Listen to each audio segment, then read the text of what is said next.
Hola, muy buenos días.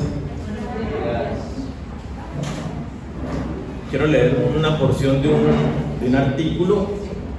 Dice: el fin del siglo XX es considerado por muchos conservadores como el inicio de la decadencia de los valores sociales hasta llegar a los comienzos del siglo XXI, llamado por los historiadores la era posmoderna, en la cual se puede observar una fuerte crisis de valores enmarcada en una violencia generalizada en el individuo, sentimientos de superioridad, vanidad, egoísmo, indiferencia, entre otros tantos que sumergen a la era actual en la amoralidad.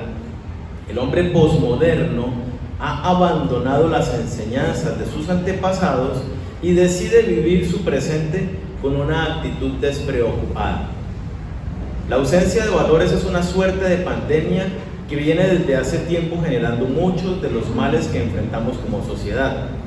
La violencia, la insensibilidad, la falta de respeto, la ausencia de honestidad y la falta de justicia. Los estudios y encuestas más recientes destacan la falta de valores como causa de graves problemas nacionales, como son la inseguridad ciudadana y la corrupción. Si bien vivimos tiempos de globalización, desarrollo tecnológico, de redes sociales y la profusión de información y comunicación en tiempo real, nada de esto se ve reflejado en el desarrollo de nuestra sociedad. Por el contrario, los valores se han ido perdiendo y se han hecho cada vez más frecuentes la delincuencia, la violencia doméstica, los crímenes de odio y los ajustes de cuentas, entre otros. Claramente vemos una diferencia en la conducta de las nuevas generaciones, a quienes ya no les importan los valores de sus antepasados y van por la vida imponiendo sus propias reglas. Este artículo refleja la realidad que vivimos. Somos una sociedad que los que ya somos mayores, y yo me considero bastante joven, miramos a las nuevas generaciones y los contemporáneos y vemos una pérdida de valores, de principios. Ya la ética y la moral son cuentos de la clase de filosofía, es otra historia. Ya la gente no enseñan. A mis papás les enseñaban urbanidad, con una que tal vez algunos de ustedes estudiaron, la ética de Carreño, y era una cantidad de reglas, de valores muy estrictos para llevarnos muy bien dentro de la sociedad. A mí me dieron una urbanidad bastante más light que la de Carreño. Sin embargo, aprendí ciertos modales y ciertas reglas y valores y principios. Pero hoy en día, cuando miramos el mundo, uno dice: a nadie le importa ser honesto. Cada cual, cuando tiene la oportunidad, mira a ver cómo toma ventaja de ello. El mundo actual es ese en el que vivimos. Y si miramos al pasado, no somos la primera ni la única sociedad que le está pasando esto, que pierde sus valores y empieza a encaminarse hacia lo malo, por fuera de la voluntad de Dios. Yo quiero que hoy vayamos a la Biblia y aprendamos de una situación muy similar a esta que estamos viviendo ahora, respecto de pérdida de valores y las consecuencias que eso trae, y saquemos lecciones para nuestra vida contemporánea. Vamos por favor al libro de Jueces, capítulo 2, y vamos a ver qué está sucediendo con este pueblo. Jueces capítulo 2, versículo 6 al 12, vamos a leer. Dice: porque ya Josué había despedido al pueblo, y los hijos de Israel se habían ido cada uno a su heredad para poseerla. Y el pueblo había servido a Jehová todo el tiempo de Josué y todo el tiempo de los ancianos que sobrevivieron a Josué, los cuales habían visto todas las grandes obras de Jehová que había hecho por Israel. Versículo 8: pero murió Josué, hijo de Nun, siervo de Jehová, siendo de 110 años, y lo sepultaron en su heredad en Timnat Será, en el monte de Efraín, al norte del monte de Gaz. Póngale cuidado a lo que dice el versículo 10. Y toda aquella generación también fue reunida a sus padres, y se levantó después de ellos otra generación que no conocía a Jehová, ni la obra que él había hecho por Israel. Después los hijos de Israel hicieron lo malo ante los ojos de Jehová y sirvieron a los Baales. Dejaron a Jehová, el Dios de sus padres, que los había sacado de la tierra de Egipto, y se fueron tras otros dioses, los dioses de los pueblos que estaban en sus alrededores, a los cuales adoraron y provocaron a ira a Jehová. Narra una crisis, ¿no?, de una sociedad que de una generación a otra se desconectaron y perdieron sus valores y se hicieron lo malo, abandonaron a Dios y se fueron en pos de otros dioses. Para poner un poquito en contexto, estamos hablando de Josué, justo al momento ya de la muerte de Josué. Si recordamos, Josué fue de los que salió cuando a través de Moisés Dios liberó al pueblo de Egipto. Josué fue uno de los que salió de Egipto. Josué fue uno de los 12 espías que fueron enviados. Tan pronto salieron de Egipto, fueron al monte, Dios les dio la ley, hicieron el pacto, se fueron, subieron hasta Cades Barnea. Allí Dios, a través de Moisés, envía 12 espías, uno por cada una de las tribus. Dentro de esos espías iba Josué. Cuando regresan los 12 espías de haber mirado la tierra prometida, Josué junto con Caleb fueron los únicos dos que creyeron las promesas de Dios y dijeron, tal cual como Dios lo prometió, es una tierra que fluye leche y miel, miren lo que trajimos, espectacular. Los otros 10 espías dijeron, no, allá viven gigantes, nosotros somos cucarachas al lado de ellos. Bueno, dice literalmente langostas, pero es lo mismo. Nosotros somos como langostas al lado de ellos, nos pueden aplastar con un pie, eso no vayamos por allá, nos van a destruir. Josué es de los que está 40 años vagando en el desierto, y cuando están a punto de entrar a la tierra prometida, es a Josué que Dios le dice, tú ahora conducirás a mi pueblo Israel a poseer la tierra prometida. Acordémonos que Moisés se quedó ahí antecitos de cruzar el río Jordán, y Josué es el que lleva el liderazgo del pueblo de Israel para la conquista de la tierra prometida. Dios le hace una promesa muy linda. Josué 1:5 le dice, nadie te podrá hacer frente en todos los días de tu vida. Como estuve con Moisés, estaré contigo, no te dejaré ni te desampararé. Josué vive su vida con esta promesa, con el respaldo de Dios, con la dirección de Dios, con la amistad con Dios. Vivió toda su vida de esta manera, junto con los líderes que lo acompañaban. Ahí menciono a los ancianos de esa generación, eran los líderes que estuvieron con él en todo el tiempo de la conquista de Israel. Nos muestra, cuando empezamos este pasaje en Jueces, ya un panorama donde cada una de las 12 tribus, bueno, de las 11 porque la de Leví no tuvo territorio, ya está en su territorio, ya cada uno tiene su propio terreno y están en sus territorios construyendo ya sus ciudades, digámoslo de esa manera.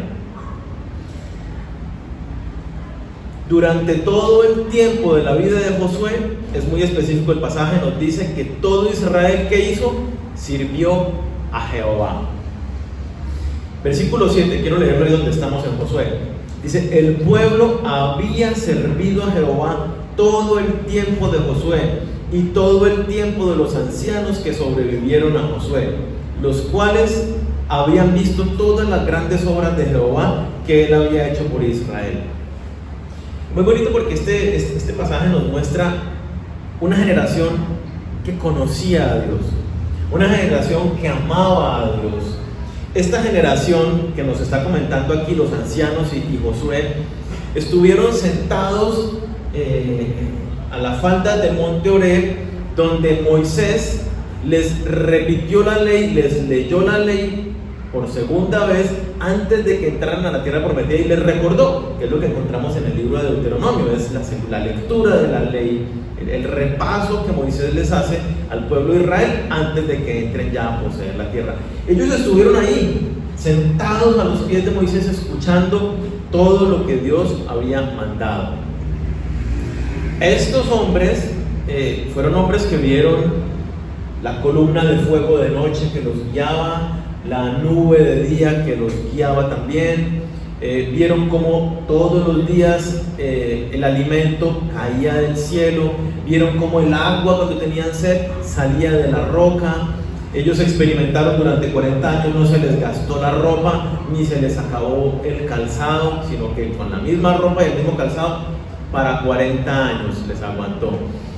Esta generación vio toda esa clase de señales y de prodigios. Vieron cómo Dios los llevó de la mano para vencer a todas esas naciones tan fuertes, poderosas que habían en la tierra prometida, y los fueron venciendo uno a uno.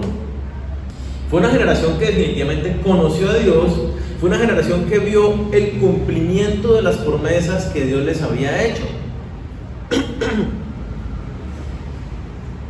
Vivían una relación con Dios, vivían en obediencia a Dios y servían a Dios.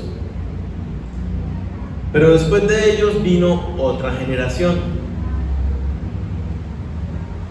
Versículo 8. Pero murió Josué, hijo de Nun, siervo de Jehová, siendo de 110 años. Versículo 10. Y toda aquella generación también fue reunida a sus padres. Murieron todos estos. Murió Josué y murió todos los líderes que habían estado con Josué, que habían servido a Dios, que habían amado a Dios. Y se levantó después de ellos otra generación que no conocía a Jehová, ni la obra que él había hecho por Israel. Después los hijos de Israel, después de Josué y esta generación, los hijos de Israel hicieron lo malo ante los ojos de Jehová y sirvieron a los Baales. Dejaron a Jehová, el Dios de sus padres, que los había sacado de la tierra de Egipto, y se fueron tras otros dioses, los dioses de los pueblos que estaban en sus alrededores, a los cuales adoraron y provocaron a ira a Jehová. Una generación conoció, amó, obedeció, sirvió a Dios con todo su corazón. Y la generación que le siguió, dice, dejó a Dios, abandonó a Dios, ya no amó a Dios, ya no lo obedeció y mucho menos lo sirvió. Dice, sirvieron a los Baales. ¿Quién era Baal? Baal era el dios de la tormenta y las lluvias. Por lo tanto, se consideraba que controlaba la vegetación y la agricultura. El pueblo de Israel llevaba 40 años en el desierto. La generación que entró había comido la comida que cae del cielo. Cuando llegan a la tierra prometida y ven cultivos, frutas y todo eso, ellos dicen, caramba, estos dioses, miren cómo son de fértiles, cómo tienen la tierra y los cultivos. Y le dieron la espalda a Dios para perseguir lo que tenían las naciones paganas que adoraban a estos dioses. Y ellos empezaron a adorar a Baal. Adoraron también a Astarot, que era la diosa madre del amor, la guerra y la fertilidad. La adoración a estos dioses incluía la prostitución en el templo. Sí, era, vengo a rendir mis ofrendas a Dios, a Astarot, quiero presentarle un tributo para que mis cosechas y bueno, lo demás. Entonces elegía a una de las sacerdotisas del templo, de las que servían, y tenían una relación sexual o una orgía. Eso era lo común en estas religiones paganas. El sacrificio de personas, inclusive sacrificaban niños a Dios, a estos dioses, en estos cultos. Esta generación que siguió a los que conocieron a Dios, dice que abandonó a Dios comenzó a adorar a estos dioses. Se fueron tras lo que estaban viendo en los demás. Y cuando yo miro nuestra sociedad actual, se me parece mucho a lo que estamos viviendo hoy en día. Tal vez algunos de nosotros somos fácilmente seducidos por lo que vemos con nuestros ojos. Ellos vieron a una nación que tenía castillos, ciudades amuralladas, que tenían frutos y huertos y cultivos y ganado y una cantidad de cosas, y ellos venían con las manos vacías, entre comillas, y entonces dijeron: yo quiero lo que ellos tienen, y empezaron a adorar lo que ellos adoraban para tener lo que ellos tenían. Hoy fácilmente miramos una sociedad totalmente consumista, que cuando uno se da cuenta ¿qué necesita? De todo lo que hay en la sociedad, uno ¿cuánto necesita? En realidad muy poco. ¿Usted cuánta ropa necesita? Pongámosle que con que tenga una ropa, y vamos a hacer anti-fashion, anti-moda y lo que sea, todos utilizamos ropa de color caqui, hecha en casa. ¿Nos protege y salimos bien? Sí. Ay, pero es que no es lo mismo una cosa ahí toda ancha, color caqui, y una ropita de colores, bien ajustadita, con algunos detallitos bonitos. Sí, no es lo mismo estéticamente, en eso estamos de acuerdo. Pero estoy hablando de qué tanto necesitamos. Cuando uno va a mirar la necesidad, en realidad uno empieza a decir: caramba, yo no necesito esta argolla, no la necesito para acordarme que estoy casado con mi esposo. No necesito el reloj, pero entonces ¿cómo llega temprano? Va, pues uno se programa y está pendiente del sol, qué sé yo. ¿Cómo hacían los antiguos para llegar temprano? Cuando no habían relojes, cargaban un reloj de arena, ponían un palito en el piso y ahí se da uno cuenta: la sombra va por este lado, ya uno se guía. Es fácil, es que eso es de aprender nuevos trucos. A lo que voy es que nos dejamos absorber por todo lo que vemos a nuestro alrededor. Una vez más, vamos a las redes sociales y ¿qué vemos? Nuestros amigos, conocidos, familiares dándose la vida. Y entonces uno dice: uy, pero yo no he podido ir a esos restaurantes, más ni al de la esquina porque es muy caro. Y yo no he podido salir fuera del país, a duras penas fuera de mi ciudad 2 veces y ya. Y uno empieza a ver esas cosas y su corazón empieza a anhelar esas cosas. Y eso fue lo que pasó con el pueblo de Israel, y se fueron tras eso. Uno empieza a escuchar la filosofía, las corrientes de este mundo, en las conversaciones todo el tiempo, y uno va adoptando esas costumbres como lo más normal. Yo crecí en un entorno donde, seguramente ustedes, porque es la sociedad en la que vivimos, donde emborracharse no es pecado, donde emborracharse es lo más normal, donde nuestros padres tal vez se emborrachaban, se tomaban sus tragos, donde mis amigos, mis familiares estaban en medio del licor, donde cuando yo iba a la fiesta de niño veía a todo el mundo tomando, donde cuando empecé a crecer íbamos a una fiesta, los amigos más grandes estaban tomando licor y mis amigos también, entonces yo también tomaba licor. Y uno crece en una sociedad donde no le ve nada malo a tomarse unos tragos y emborracharse. Pues es que no es de todos los días que me emborracho, fin de semana nada más, ¿sí? O la fornicación, dígame si no es lo más normal que el mundo y la sociedad ven hoy. Es que somos novios, pues, ¿cómo no vamos? Es más, o sea, con esta concepción estoy anticuado. No necesitan ser novios para tener relaciones sexuales. Tuvimos un encuentro, nos gustamos, vea, pues acostémonos y tengamos relaciones sexuales.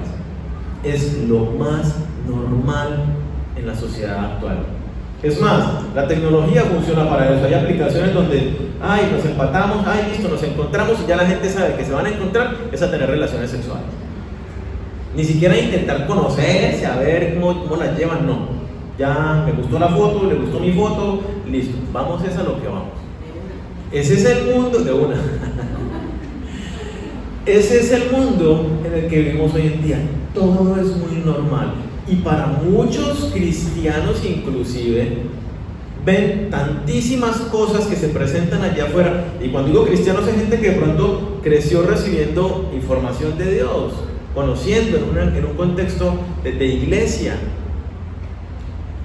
pero están metidos en todo ese otro mundo y empiezan a codiciar y a querer eso, y se van detrás de todas esas cosas, todos esos antivalores, donde no hay ética, donde no hay moral, donde no hay principios, donde no hay límites.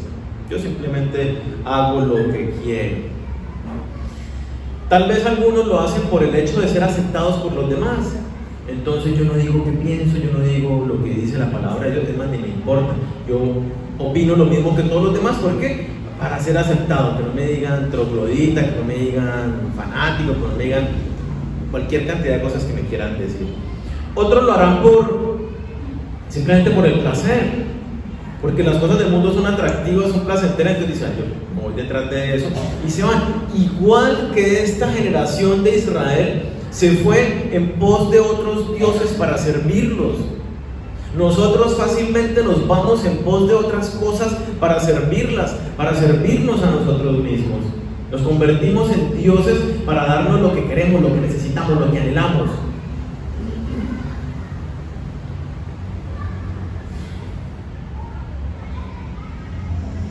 Vino un momento entonces en esta nación donde los valores, los principios, la palabra que los llevó a poseer esta tierra, a estar en una posición actual de ventaja, de éxito delante de Dios, abandonaron todo eso que los llevó hasta ese punto por seguir todas las cosas vanas sin sentido.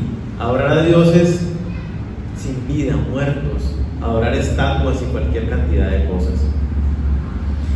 Adoptaron una cantidad de antivalores, como nuestra sociedad hoy está haciendo. Adoptan cualquier cantidad de antivalores.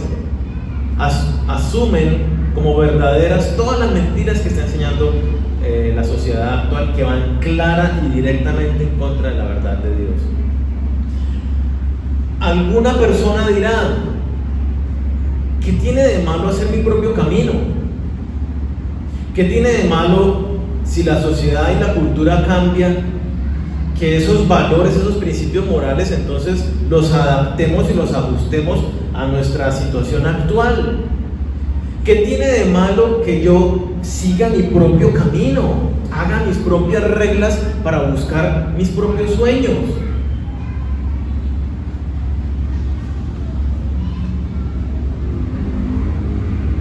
Esto es básicamente el planteamiento y la pregunta que se hacen las nuevas generaciones. ¿Qué tiene de malo que yo haga mi propio camino? Yo no quiero seguir el camino de los viejos, anticuados, retrasados, conservadores, que no se han dado cuenta que estamos en un nuevo mundo con nuevas realidades. Yo necesito hacer mis propias reglas y seguir mi propio camino.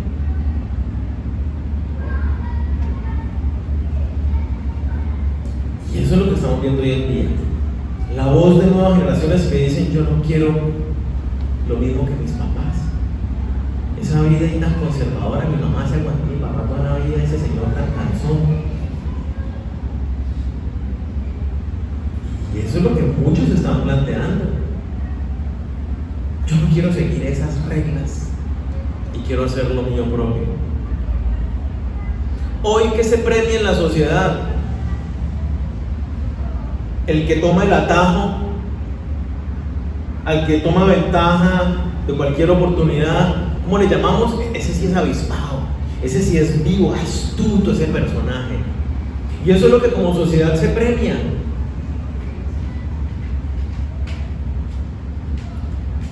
El libro de Jueces, hay una frase que refleja nuestra sociedad actual. Y fue lo que sucedió durante esa sociedad en Israel durante un periodo de 400 años. El periodo de los jueces duró 400 años. El pueblo de Israel duró 400 años esclavo en Egipto. Se liberó, duró 40 años en el desierto, y luego, después de la muerte de Josué, 400 años duró el periodo que se relata en el libro de Jueces. ¿Qué caracteriza ese periodo? Jueces 21, versículo 25 dice: En aquella época aún no había rey en Israel y cada cual hacía lo que le daba la gana. ¿Qué hacía la sociedad de Israel? Cada uno hacía lo que le daba la gana. Yo persigo esto, yo persigo esto otro, yo adoro a este Dios, yo adoro a este otro, yo crío mis hijos de esta manera, yo lo hago de esta otra, yo trabajo de esta, yo no trabajo. Cada cual hace lo que quiere. ¿Qué caracteriza la sociedad de hoy en día? ¿Les parece? Se vive un relativismo cultural increíble. Hoy en día ya no hay reglas definidas para las sociedades. Cada uno hace lo que quiere. Yo busco lo que quiero. Antes uno decía, ¿cómo era? La norma que se decía, su libertad llega hasta donde empieza la del otro. Algo así, ya ni me acuerdo cómo era la frase. ¿Alguien se acuerda? Bueno, esa es la idea. Sí, mi libertad llega hasta donde empieza el límite del otro. Usted me entiende la idea, ¿no? Sí, mire, ¿sí ve cómo se van perdiendo estos? La nueva generación es, ¿cuál límite del otro? El otro no me importa, si lo pisoteo, si lo lastimo, me tiene sin cuidado. Cada uno pelea por lo suyo y los demás verán cómo hacen, ¿sí? Y esa es la realidad de hoy en día. ¿Qué pensamos respecto de los diferentes temas de la sociedad? ¿Dónde está la corrupción? En los corruptos del gobierno, allá ellos, y empiezan un discurso muy apasionado hablando de la corrupción, que nos dejaron los que se fueron y no sé qué, otros dirán los que llegaron, y no vemos la corrupción al interior del hogar. Cuando hay una mentirilla, cuando empiezan los atajos, y entonces me meto en contravía porque es que voy tarde, y entonces todo eso son corrupción. Cuando le robo tiempo al trabajo, cuando me llevo el lapicerito, esa es papelería de la empresa, no pasa nada. Son pequeños actos de corrupción. Eso no es corrupción. Corrupto es el que me robó 1.000 millones. Yo que me robo este lapicero, ¿qué tiene que ver? Eso no es comparable. Son actos de corrupción, el uno y el otro. Cada uno hace lo que quiere. Eso es lo que sucede hoy con nosotros. Ya no hay valores, ya no hay principios. Si miramos el pasaje que estamos viendo y si miramos el pueblo de Israel y lo que sucedió en aquella época, ¿qué vemos? ¿Cuál fue el problema? Una generación amó a Dios, conoció a Dios, sirvió a Dios, vieron las promesas de Dios cumplidas, y la siguiente generación se volvió todo patas arriba. Bueno, si les pongo un poquito más en contexto, ¿qué pasó en este periodo de 400 años que se le dieron la espalda a Dios? Empezaron a volverse esclavos de las naciones vecinas. Empezaron a estar todo el tiempo en batalla, los esclavizaban, los sujetaban.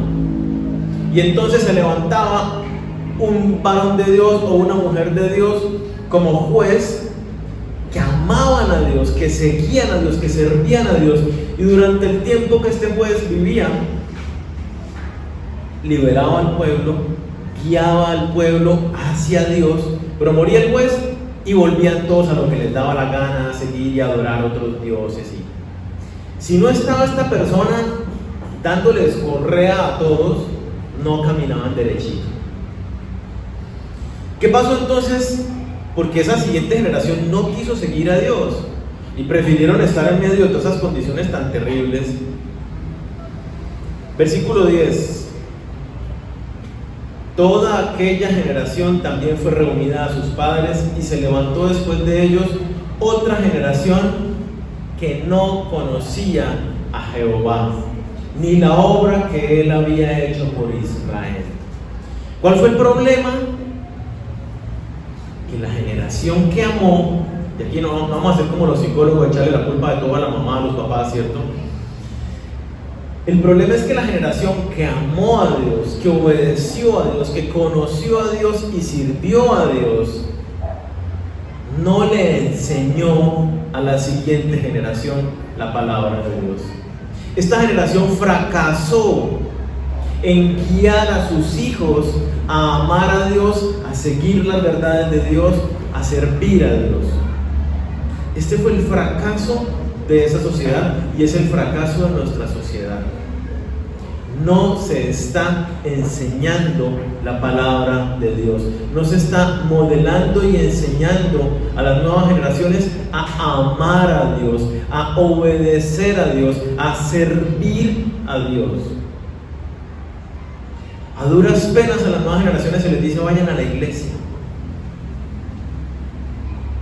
y con eso creen que es suficiente. Muchos padres en esta generación han fracasado justamente en que no enseñan la palabra a sus hijos, no les modelan, no les muestran el seguir a Dios en sus vidas. Tal vez muchos muestran una vida religiosa, llevan a los hijos a la iglesia y dicen es suficiente. Muchos no le dan la importancia de vida a este asunto como un asunto, es que es un asunto de vida o muerte. Si nos vamos a Josué capítulo 1, Dios le dice, nunca se apartará, no te apartes nunca de la palabra de Dios, medita en ella de día y de noche, guárdala en tu corazón y obedécela. ¿Por qué? Porque entonces vas a hacer prosperar tu camino y todo te va a salir bien. La garantía del éxito en una vida, la garantía de que la persona esté con la mirada enfocada en Dios es que conozcan a Dios, que amen las verdades de Dios, que las hagan suyas y que las vivan. No es un asunto de religiosidad. Ese asunto impacta el carácter del individuo, la familia del individuo, la sociedad entera es impactada por esto. Los cristianos se quejan, ay, mira la sociedad en que vivimos. Nosotros estamos construyendo la ciudad en que vivimos. Somos parte de la sociedad. Y así como Josué, el hijo, el amado de Dios, que lo acompañó y que lo respaldó con el poder, así como Josué falló y los demás líderes que conocían a Dios también fallaron. Hombres de Dios con un corazón para Dios fallaron en pasar ese amor a la siguiente generación. Y ese mismo error lo podemos estar cometiendo nosotros. Ese mismo error lo ha cometido nuestra sociedad de manera general. Es el factor determinante para la vida de un hijo. Muchos padres dicen, yo quiero darle a mi hijo lo mejor. ¿Y qué hacen para darle a su hijo lo mejor? Trabajan desde que se levantan hasta que llega la hora de acostarse. Todo el tiempo están ocupados. ¿Por qué? Para tener más plata y darle a mis hijos lo que yo no tengo. ¿Qué es lo que yo no tengo? Yo no tuve lujos, yo no fui al club, yo no tuve carro, yo no viajé por el mundo. Quiero darles lo mejor.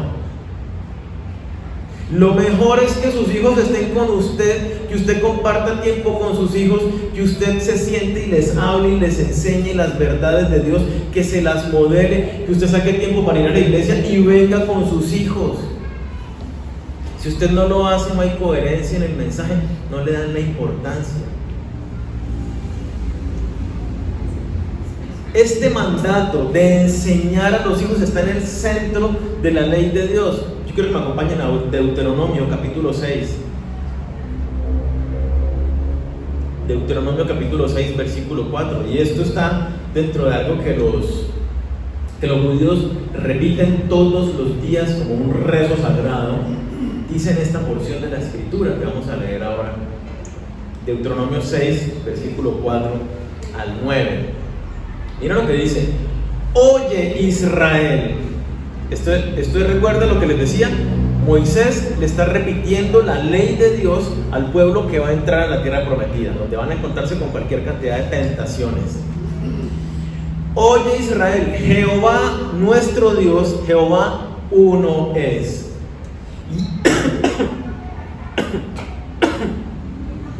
Y amarás a Jehová tu Dios de todo tu corazón, de toda tu alma y con todas tus fuerzas.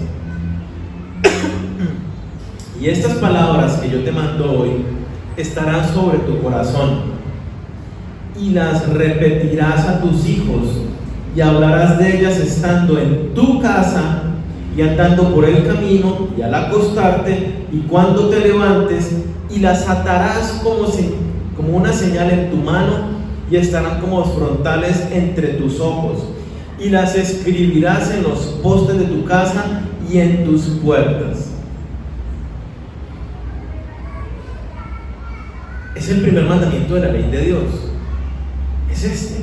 Es donde Jesucristo dice: la ley y los profetas, toda la Biblia existente hasta este momento, se resume en: amarás al Señor tu Dios con todo tu corazón, con toda tu mente, con toda tu alma, con todas tus fuerzas. Lo más importante, toda la palabra de Dios está resumida allí. ¿Y qué dice a continuación?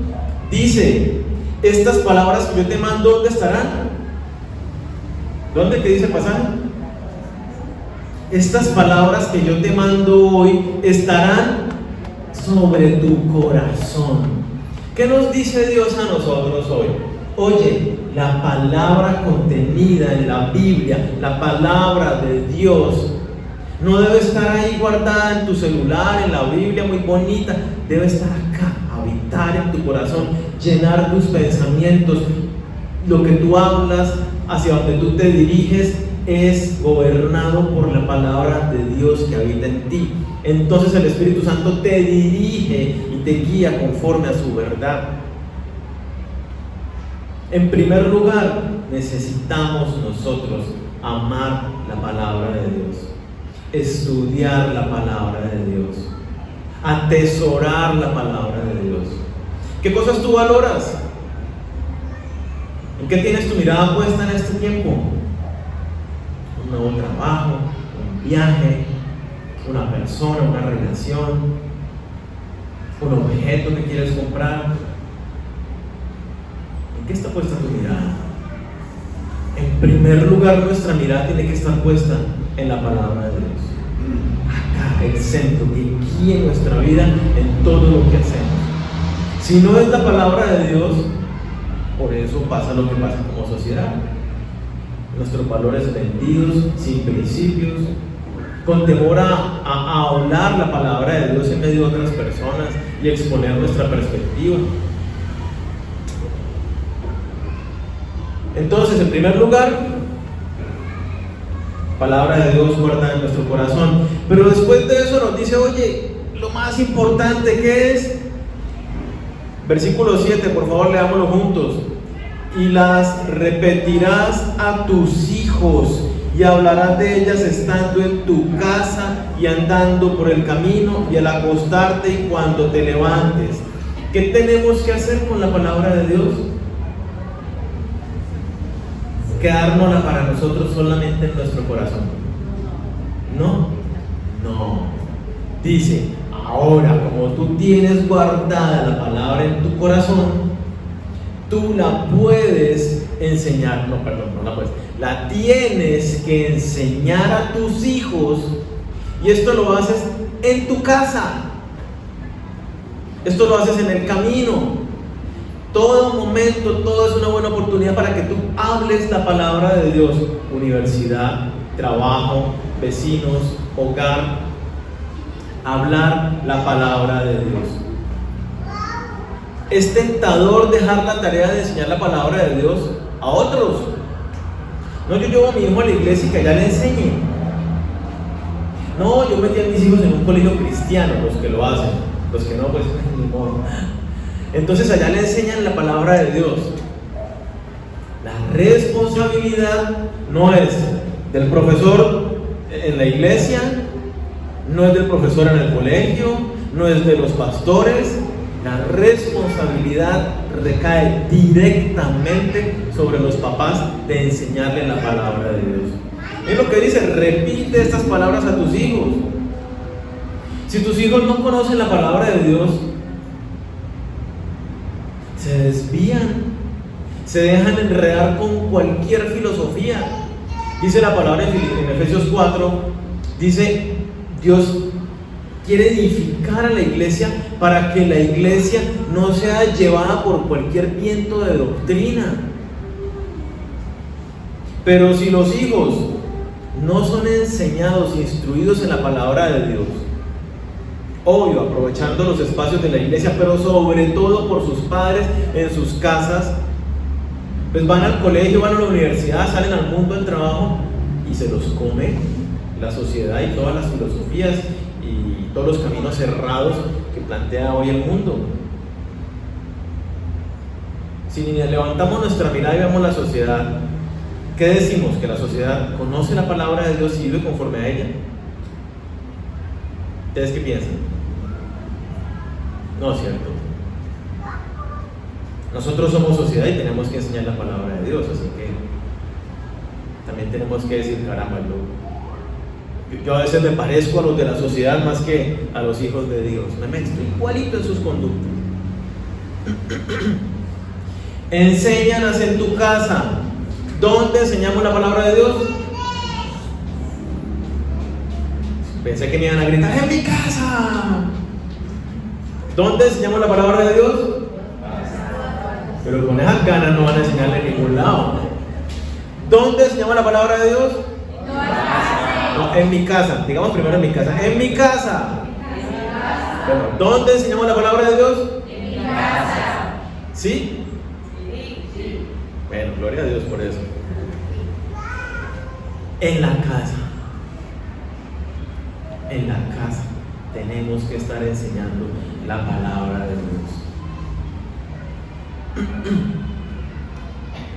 Y esto debe ser coherente, ¿no? Yo les digo, oye, Dios es lo más importante, pero el domingo vámonos de paseo. O sea, ni los niños son bobos, mucho menos los adolescentes y los adultos. Si tú me dices, Dios es lo más importante en mi vida, pero este domingo vámonos de paseo, él de una vez razona automáticamente. Ah, bueno, entonces no es tan importante, porque este domingo no vamos a encontrarnos con el Señor, que dice la palabra que es el día para el Señor, que vamos a apartarlo para Él, y bueno, todas las demás cosas que enseña la Biblia, que hemos leído en casa con mis papás. Entonces como que no hay coherencia. Ah, bueno, entonces sí no es tan importante. Bueno, usted le enseña, hijo, no diga mentiras. Bueno, ya de pronto esto no sucede casi, ¿no? Porque ahora ya manejan al teléfono celular. Hijo, diga que no estoy. Conteste y diga que no estoy. Y entonces vienen las mentiras. Se enseña de decir la verdad, de ser honestos, pero se pasan el semáforo en rojo. Se meten en contravía. Hijo, hay que amar al hermano, hay que ser pacientes, y si le atraviesa el carro y este no se aguanta, si yo le voy a mostrar cómo es que es. No hay coherencia. Nosotros necesitamos enseñar verdaderamente a Dios. Y mira dónde dice que le enseñamos. ¿Dónde enseñamos la palabra? Cuando vayas por el camino, cuando te levantes y cuando te acuestes. En otras palabras, así como ustedes decían, en todo momento, en todo lugar debemos nosotros enseñar la palabra de Dios. Y yo les quiero dar algunos ejemplos. Cuando venimos para la iglesia, los que tenemos hijos pequeños, una manera de enseñarles la palabra en el camino es decirle, bueno, hijo, ahora vamos para la iglesia. Vamos a tener un tiempo especial con Papá Dios. No vamos a jugar. Vas a poder divertirte y disfrutar, pero no vamos a jugar. Vamos a encontrarnos con Dios. Y juntos, con toda la iglesia, durante las canciones vamos a estar alabando a Dios. Y si nuestro niño es pequeño y no entiende, lo agarramos en brazos y le decimos,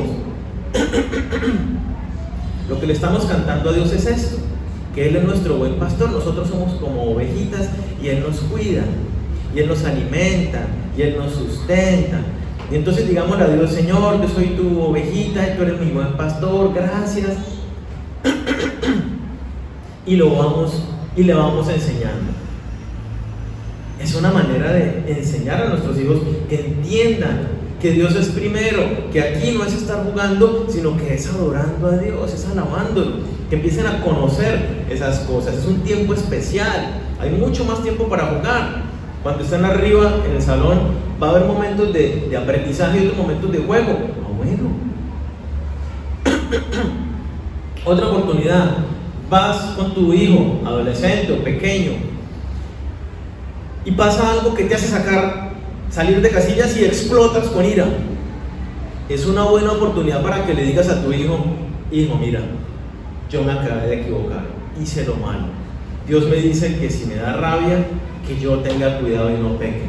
Yo acabé de pecar con esta piedra que me dio. Le pido perdón a la persona: perdóname, Señor, por lo que le dije. Hijo, date cuenta, esto es lo que uno debe hacer. O más bien lo que no debemos pecar si nos da piedra, pero si le embarramos, tenemos que ser humildes y pedir perdón. Una oportunidad para enseñar. Estamos sentados en el balcón, en un jardín, en la banca de un parque, donde sea, mirando el cielo. Oye, mira lo majestuoso que Dios construyó. Dios hizo el cielo. La Biblia dice que los cielos cuentan la gloria de Dios. Gracias.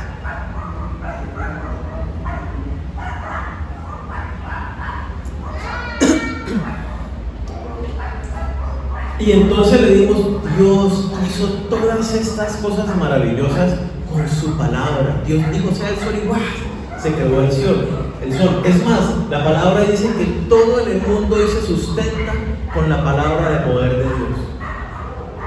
Mira, hijo, la palabra es la Biblia. Por eso es que es tan importante que estudiemos la Biblia. Una oportunidad para enseñarles acerca de Dios. Le está ayudando a hacer una tarea del colegio. Dependiendo del tema, le habla acerca de Dios. A través de la física, a través de la biología, a través de un problema de sociales, de historia. Hay cientos de oportunidades para hablar a los hijos la palabra de Dios. Si es un adulto, háblale del contenido que se transmite en las redes sociales. Como muchas de las publicaciones de Instagram despiertan envidia en los demás. Como muchos de los mensajes de Instagram, por poner un ejemplo, son falsos, son engañosos, son hechos con Photoshop para aparentar algo que no es cierto. Como en Twitter las personas descargan su ira, su rabia, hablando mal de Raimundo y todo el mundo. Hablar de esas cosas que se dan en las redes sociales, del contenido que hay allí. Hablar de la corrupción, como lo mencionaba hace un momento. Hablar de todas estas cosas que suceden a nivel nacional. Hace un par de meses se aprobó matrimonio igualitario en Colombia. Hijo, hablemos de esto. ¿Qué dice el mundo? ¿Por qué el mundo dice esto? ¿Qué dice la palabra de Dios? ¿Por qué Dios lo dice? ¿Cuál es nuestra postura como hijos de Dios, ciudadanos del reino de los cielos? Hablarles de la ideología de género que se quiere imponer, de la agenda que está detrás de todo esto. Hablarles acerca del machismo, del feminismo, cosas muy de nuestra sociedad. Hablarlas claramente. Si ustedes no las hablan con sus hijos, su cerebro está siendo lavado afuera y adentro de su casa, mientras están mirando y leyendo cosas por internet. Hay muchísimas oportunidades, pero demasiadas oportunidades en el día a día, en el camino, al levantarse, al acostarse, en la casa, en el trabajo, en los estudios. Muchísimas oportunidades cotidianas para hablar la verdad de Dios, para dar claridad a las personas. En la sociedad que se han dejado lavar el cerebro por 4 gatos, no son más. Es una agenda política lo que está dándose con toda la ideología y todas estas cosas. No es que sean las masas, el grueso de los ciudadanos no es el que quiere imponer estas cosas. Son muy poquitos, pero hay una agenda política detrás de eso, y por eso todo se da desde lo político, desde las reglas, desde las normas, desde los medios de comunicación. Necesitamos conocer, estar empapados, hablar con nuestros hijos y con las personas, con los familiares, la verdad de Dios. Mira lo que dice. Lo pongo en mis palabras, dice: escriba la palabra de Dios en los lugares visibles de su casa, dice, en el dintel, en las columnas, en los postes de su casa, que sea visible la verdad de Dios. Dice: átela en sus manos y en su frente, que cuando lo vean a usted se vea que usted vive la palabra de Dios, que lo que usted hace demuestre que usted está viviendo conforme a la verdad de Dios. ¿Qué nos dice? Coherencia. Debe verse en tu vida, en tu casa, la verdad de Dios. Que tú defiendes la verdad de Dios a capa y espada. Que la sociedad te margina. Claro que te tiene que marginar, porque la sociedad no piensa como Dios piensa.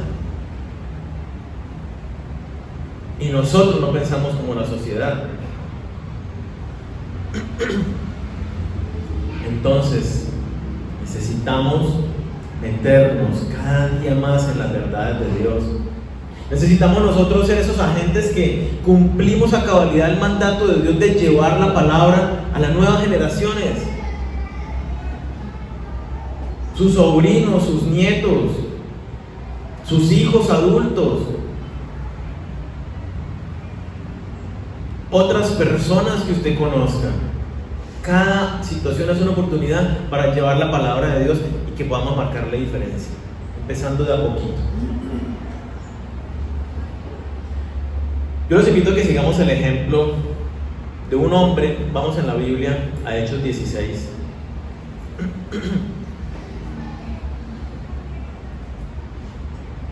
Un hombre que fue en contracorriente y llevó la palabra de Dios a su casa. Hechos 16, versículo 25 dice, por ponerlos en contexto, está Pablo y Silas predicando en la ciudad de Filipos y los capturan. ¿Por qué? Por predicar la palabra de Dios. Estos están diciendo no sé qué, y los llevan y los meten a la cárcel. Probablemente lo que hagan con nosotros cuando estemos hablando abiertamente la verdad de Dios en todos los entornos. La gente nos va a rechazar. Pero a mí no me gusta que me rechacen. Jesucristo lo dice: si a mí me rechazaron, ustedes también. Así que si somos hijos de Dios, es la realidad que vamos a vivir. Entonces lo meten a la cárcel y esto es lo que sucede. Versículo 25. A eso de la medianoche, mientras Pablo y Silas oraban y cantaban himnos a Dios y los otros presos estaban escuchando, vino de repente un temblor tan fuerte que sacudió los cimientos de la cárcel.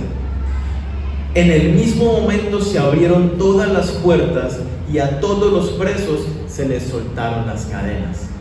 Cuando el carcelero despertó y vio que las puertas de la cárcel estaban abiertas, sacó su espada para matarse, pues pensaba que los presos se habían escapado. Pero Pablo le gritó: no te hagas ningún daño, que todos estamos aquí. Entonces el carcelero pidió una luz, entró corriendo y temblando de miedo se echó a los pies de Pablo y de Silas. Luego los sacó y les preguntó: señores, ¿qué debo hacer para salvarme? Ellos contestaron: cree en el Señor Jesús y obtendrás la salvación tú y tu familia. Y les hablaron del mensaje del Señor a él y a todos los que estaban en su casa. Esta es una situación muy bonita porque en medio de algo tenaz fueron llevados a la cárcel por predicar la palabra de Dios. No faltará el que se estuviera quejando: sí, Señor, yo por servirte a ti, mira lo que me pasa, me metieron aquí en la cárcel. No, ellos estaban en la cárcel adorando a Dios, orando y cantando himnos al Señor, exaltándolo. Y todos los presos de la cárcel lo estaban oyendo. Ahora bien, el carcelero sabía por qué estaban ellos ahí presos. Sabía que estaban predicando la salvación en el nombre de Jesucristo. Y entonces cuando sucede esto, ¿qué es lo que hace este hombre? Se acerca a estos siervos de Dios, a Pablo y a Silas, se pone de rodillas y hace la pregunta más determinante, más importante para toda persona en el mundo. Aquella pregunta que tiene el poder de cambiar la eternidad de las personas. ¿Y qué pregunta él? ¿Qué debo hacer para salvarme?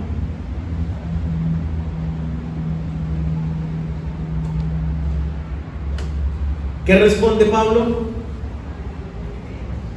Cree en el Señor Jesucristo y serás salvo tú y tu casa. Cree en el Señor Jesucristo y obtendrás la salvación tú y tu familia. Ahora bien, yo quiero hacer un paréntesis porque esta frase es sumamente mal interpretada por muchísima gente. Mucha gente, ¿cómo la entiende? Cree en el Señor Jesucristo y serás salvo tú y tu casa. Ahora bien, yo vivo con mis papás, con mis 4 hermanos, con mi tío. Yo conozco el Evangelio, yo rindo mi vida a Jesucristo, por lo tanto me convierto en un hijo de Dios, soy salvo. Leo este versículo y digo, mi familia también es salva, porque la palabra dice, cree en el Señor Jesucristo y serás salvo tú y tu casa. Entonces, automáticamente, por extensión, mi familia es salva. Falso, erróneo, equivocado. La salvación es individual. Cada persona, independientemente de la otra, debe, para ser salvo, escuchar el mensaje del Evangelio. Si no escucha el mensaje del Evangelio, no puede rendirse a la salvación de Jesucristo. Cada persona, después de escuchar el mensaje del Evangelio, debe arrepentirse y reconocer el señorío de Jesucristo en su vida. Por medio de la fe, acepta el precio que pagó Jesucristo y rinde su vida en obediencia a Él. Independientemente del otro, individualmente. La salvación no se da automática para los miembros de la familia, de ninguna manera. Ellos tienen que escuchar el mensaje del Evangelio. Muchos se aferran a este error y dicen, como yo ya soy salvo, gracias a Dios, ya todos en mi casa somos salvos. Y el esposo, si es una mujer, por ejemplo, el esposo sigue en su misma borrachera, sigue en sus mismos negocios deshonestos, sus hijos en las drogas, siguiendo cualquier camino del mundo, lo que sea. Y pongámosle, ni siquiera caminos tan terribles. Siguen en su vida normal, sin acercarse a Dios, sin obedecer a Dios. ¿Son salvos? Si no han escuchado el mensaje del Evangelio y depositado su fe personal en Jesucristo para rendir su vida a Él, aceptando el precio que Él pagó, no son salvos. El sentido de esta frase, lo que Dios está mostrando es lo importante que es para Dios la unidad familiar. Y lo que Pablo le está diciendo es, oye, ¿quieres ser salvo? ¿Te importa la salvación? Sí. Bueno, este mensaje tiene que escucharlo tú y tu familia para poder proceder a la salvación. Le está mostrando lo importante que es la unidad familiar. Como lo hablamos hace un momento, la familia es la base de la sociedad. Lo que vemos afuera es lo que está sucediendo adentro. Si vemos una sociedad destruida, la familia está destruida al interior de los hogares. Así de sencillo, no hay que ir más lejos. Entonces, ¿la fe del carcelero salvó a su familia? No. Mira lo que dice que sucedió. Versículo 32. Y les hablaron del mensaje del Señor a él y a todos los que estaban en su casa. El carcelero escuchó lo que Pablo dijo y entonces agarró a Pablo y Silas, se los llevó para su casa, despertó a toda su familia, a su esposa, a sus hijos, a los sirvientes, los reunió a todos en el patio de su casa, en la sala de su casa, en el porche de la casa. Los reunió a todos y Pablo y Silas les predicaron el mensaje del Evangelio. Y entonces ellos, al igual que el carcelero, pusieron su fe en Jesucristo para salvación y entonces fueron salvos. Eso es lo que nos narra el pasaje que sucedió. Este hombre llevó siervos de Dios a su casa para que predicaran la palabra de Dios a su familia. Y ese es el ejemplo que yo quiero que nos llevemos esta mañana. Vemos las consecuencias tal vez en nuestros mismos hogares y en la sociedad claramente, de cómo hay generaciones que se han apartado del camino de Dios. Definitivamente no conocen las verdades de Dios. Muchos padres cristianos han fracasado al transmitir el caminar con Dios. Tal vez les transmitieron información, sí, mis hijos saben Biblia, un montón de Biblia, pero no caminan solos, no caminan derechito en las verdades de Dios, amando a Dios, estudiando su palabra, viviendo conforme a las verdades de Dios, sirviendo a Dios en sus iglesias.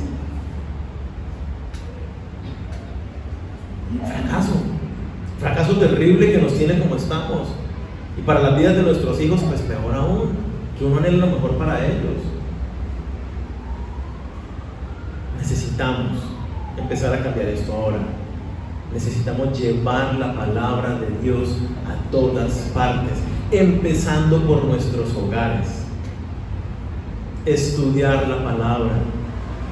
Les hemos dicho, y lo quiero repetir, si alguno de ustedes dice: yo quiero hacer como el carcelero, yo quiero abrir la puerta de mi casa, y que alguno de ustedes venga a mi casa para enseñar el mensaje a mi familia, que se han apartado de Dios, que nunca han escuchado el mensaje, o yo se los he predicado, pero como dice, nadie es profeta en su tierra, a mí no me han creído. Yo quiero que ustedes vengan a mi casa y traigan la palabra de Dios. Con mucho gusto lo hacemos. Por favor, se acercan a Laura, a Glorita, a mí al final y nos dicen: yo quiero que vayan a mi casa. ¿Sí? La palabra de Dios entonces tiene que abundar en nuestras vidas, en la vida, no simplemente en nuestro intelecto, en nuestra manera de vivir. Y tenemos que enseñar la palabra de Dios en donde sea que estemos nosotros.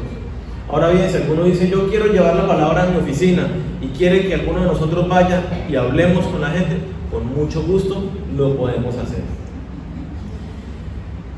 La ignorancia de las Escrituras es lo que lleva a la perdición. La palabra de Dios dice: mi pueblo fue destruido porque no tuvo conocimiento. Esta generación no tiene conocimiento de Dios y por eso va en el camino que vamos. Así que seamos nosotros esa sal y esa luz del mundo, y seamos esos agentes que llevamos activamente la palabra de Dios a todas partes, que amamos la verdad de Dios y que hablamos la verdad de Dios. Oremos.